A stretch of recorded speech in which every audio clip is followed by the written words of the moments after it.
여러분, 요즘 세상이 왜 이렇게 어두워지고 있을까요? 왜 미움은 이렇게 빨리 퍼지고, 왜 분열은 깊어지고, 왜 전쟁과 혼란의 소식은 끝없이 들려올까요? 혹시 이 모든 일이 누군가의 통제 밖에 있는 것처럼 느껴지시나요? 하지만 예수님은 이미 이런 시대가 올 것을 말씀하셨습니다. 이 모든 일이 반드시 일어나야 한다. 오늘 우리는 끝이 다가온 시대 속에서 믿음을 잃지 않고, 흔들리지 않고, 미혹되지 않고, 끝까지 서는 법을 나누려고 합니다.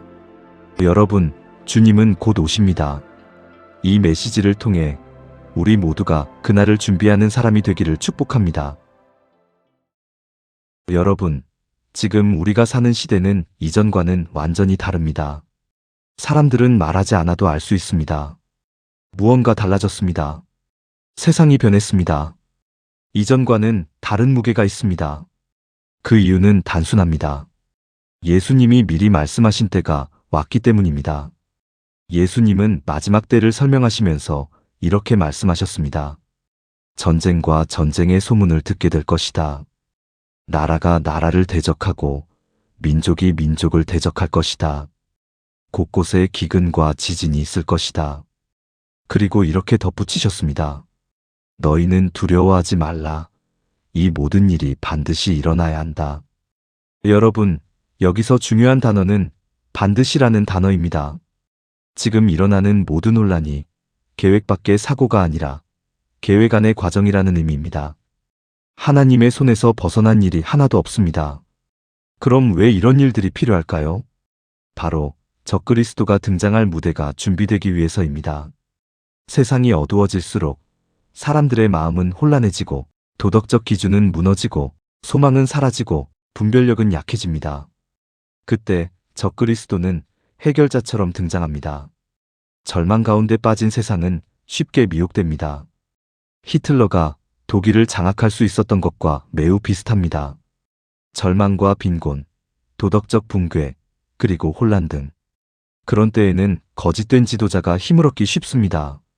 성경은 말합니다. 주님은 적그리스도가 먼저 나타나지 않으면 오시지 않는다. 그러니 여러분, 지금 세상이 흔들리는 것은 주님의 재림이 가까워졌다는 신호입니다. 그러나 우리는 두려워할 이유가 없습니다. 오히려 깨어 있어야 합니다. 말씀을 붙들어야 합니다. 주님이 오시는 날이 가까웠습니다. 성경이 말하는 사탄의 가장 큰 무기는 무엇일까요? 바로 속임입니다. 예수님은 마귀를 거짓의 아비라고 부르셨습니다. 그러므로 마지막 때의 가장 큰 전쟁은 총과 칼이 아니라 진리와 거짓의 싸움입니다. 예수님은 누누이 말씀하셨습니다. 미혹되지 않도록 조심하라. 많은 사람이 내 이름으로 오리라. 많은 사람이 넘어질 것이다. 이 시대는 어둡기 때문에 누가 진짜인지, 무엇이 진리인지 그냥 내가 보는 대로 판단하면 금방 속아 넘어갑니다. 따라서 성도가 할 일은 단 하나입니다. 말씀을 사랑하는 사람이 되는 것입니다. 성경은 매우 충격적인 말씀을 합니다. 진리의 사랑을 받지 않은 자들에게는 하나님께서 미혹을 허락하신다. 즉 말씀을 사랑하지 않는 사람에게는 언젠가는 거짓이 진리처럼 보이는 날이 온다는 것입니다. 그러므로 오늘 우리가 해야 할 일은 명확합니다. 첫 번째, 말씀에 뿌리 내릴 것.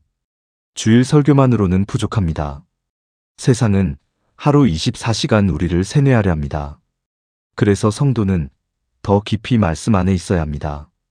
두 번째, 믿음을 감추지 않을 것. 예수님을 사랑하는 사람은 삶에서 드러납니다.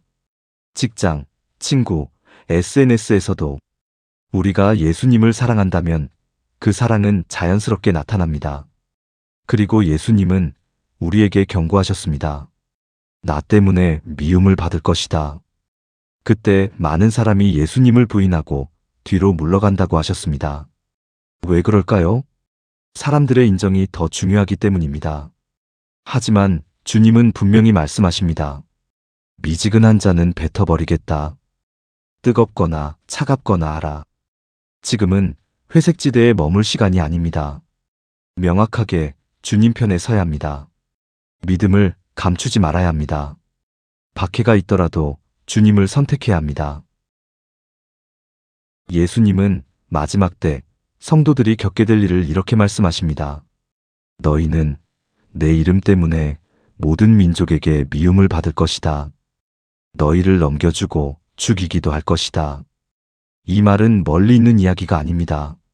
지금 이미 전 세계 곳곳에서 기독교는 조롱받고 공격받고 배척당하고 있습니다. 기독교인은 포용적이지 않다. 성경적 가치는 낡았다. 기독교인은 혐오의 세력이다. 이런 말이 점점 더 힘을 얻고 있습니다. 그러나 성경은 이미 말했습니다. 빛은 어둠에게 미움을 받는다고요. 주님을 사랑하는 사람은 이 세상에서 때로는 외로움도 겪고 거절을 당하기도 하고 불이익도 감수해야 할 때가 옵니다. 하지만 예수님은 약속하십니다. 의를 위하여 박해를 받는 자는 복이 있다. 큰 상이 하늘에 준비되어 있다. 끝까지 견디는 자가 구원을 얻으리라. 그리고 예수님은 마지막 때에 또 하나의 특징을 말씀하십니다. 서로 미워하고 서로 배신할 것이다. 믿음에서 떠난 사람들이 도리어 신실한 사람들을 공격하는 일도 생길 것입니다. 그러나 여러분, 그때에도 우리를 붙드시는 이는 주님입니다. 주님은 우리가 끝까지 쓰러지지 않도록 말씀으로, 성령으로, 은혜로 보호하시는 분이십니다. 우리가 해야 할 일은 단 하나입니다. 예수님을 더 사랑하고 더 가까이, 더 깊이 붙드는 것.